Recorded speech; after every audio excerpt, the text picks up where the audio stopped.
أعوذ بالله من الشيطان الرجيم بسم الله الرحمن الرحيم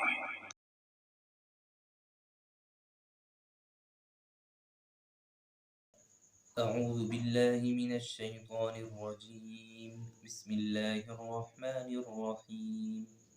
مثلهم ان کی حالت کمثل الذی استوقد نارا اس شخص کی طرح ہے جس نے آگ روشن کی فلما اضاءت ما حولہ پس جب آگ نے اس کے ماحول کو روشن کر دیا ذهب اللہ بنورہم تو اللہ تعالیٰ ان کی روشنی کو لے گئے وترکہم فی ظلمات اور انہیں اندھیروں میں چھوڑ دیا لا یبصرون کہ انہیں کچھ سجائی نہیں دیتا۔ اللہ رب العزت نے اس سے پہلے منافقین کی کچھ عادات بیان کی تھی، ان کے کچھ حالات بیان کر کے دنیا اور آخرت کا ان کا انجام بیان کیا تھا کہ دنیا کے اندر اللہ رب العزت ان کی منافقت کو ظاہر کر دیں گے اور مرنے کے بعد ان کے لیے دردناک اور سخت عذاب ہے۔ ان آیات میں اللہ رب العزت منافقین کو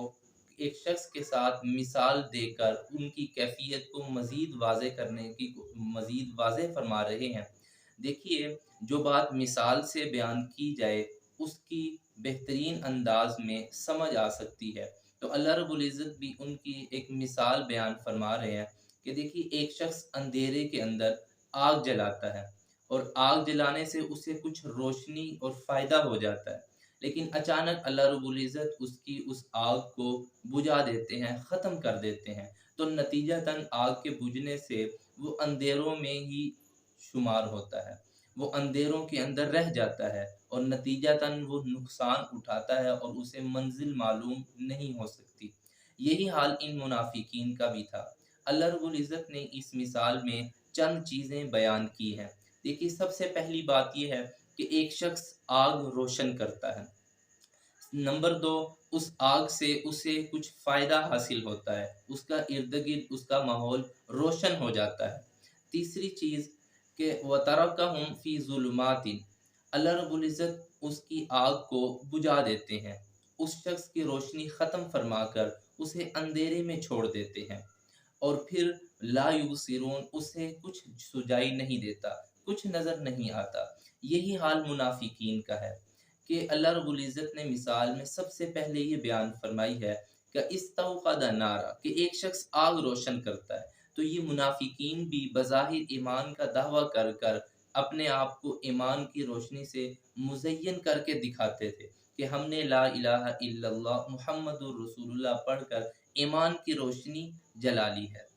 اور پھر فلما اضاءت ما حولہ وہ شخص اپنی اس روشنی سے فائدہ حاصل کرتا ہے، تو یہ منافقین بھی بظاہر ایمان کا دعویٰ کرنے کے بعد کچھ فوائد اور منافع حاصل کیا کرتے تھے، مثلا مال غنیمت میں شریک ہو جایا کرتے تھے، جہاد سے جو مال ملا کرتا تھا اس میں اپنا حصہ بھی سمجھتے تھے، مسلمانوں کے ساتھ میل جول بھی دوستانہ رکھتے تھے، مساجد میں حاضر ہوتے تھے، مسلمانوں کی تلوار سے محفوظ رہتے تھے۔ تو یہ منافقین بظاہر کچھ دنیا کے منافع حاصل کیا کرتے تھے۔ اس کو اللہ رب العزت نے ماحول سے تعبیر کیا کہ انہوں نے کچھ روشنی سے فائدہ حاصل کر لیا ہے بظاہر ایمان کا دعویٰ کر کے۔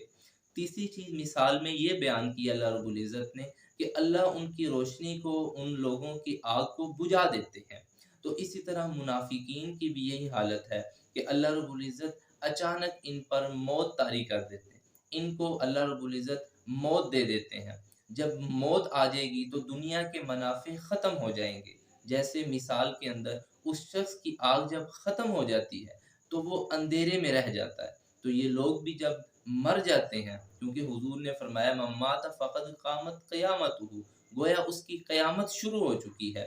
تو گویا کہ جب یہ مر جاتے ہیں تو انہیں اندھیروں میں چھوڑ دیا جاتا ہے، انہیں عذاب الہی کا شکار بنا دیا جاتا ہے۔ تو اللہ رب العزت نے اس مثال کو بیان کر کے ان کی قباحت اور شناعت کو مزید واضح کیا ہے، تاکہ لوگوں کو منافقت کا حال معلوم ہو جائے کہ جو شخص بظاہر دنیا میں کچھ فوائد حاصل کرنے کے لیے اللہ رب العزت اور ایمان والوں کو دھوکہ دیتا ہے تو اس کا انجام دنیا میں بھی برا ہے، اور اللہ رب العزت آخرت میں بھی اس کے لیے دردناک عذاب تیار کیے ہوئے ہیں۔ تو اللہ رب العزت فرماتے ہیں وَتَرَكَهُمْ فِي ظُلُمَاتٍ لَا يُبْصِرُونَ کہ اس شخص کو پھر اندھیرے میں کچھ معلوم نہیں ہوگا، نہ وہ اپنی منزل پر نہیں پہنچ سکتا، نہ اسے راستہ معلوم ہے، نتیجتاً اس کے لیے ہلاکت اور بربادی ہے۔ اسی طرح منافقین جب ان کی روشنی اور آگ بجھ جاتی ہے، یہ مر جاتے ہیں، ان کی موت آ جاتی ہے، تو یہ بھی اللہ رب العزت کے عذاب کا شکار بن جاتے ہیں۔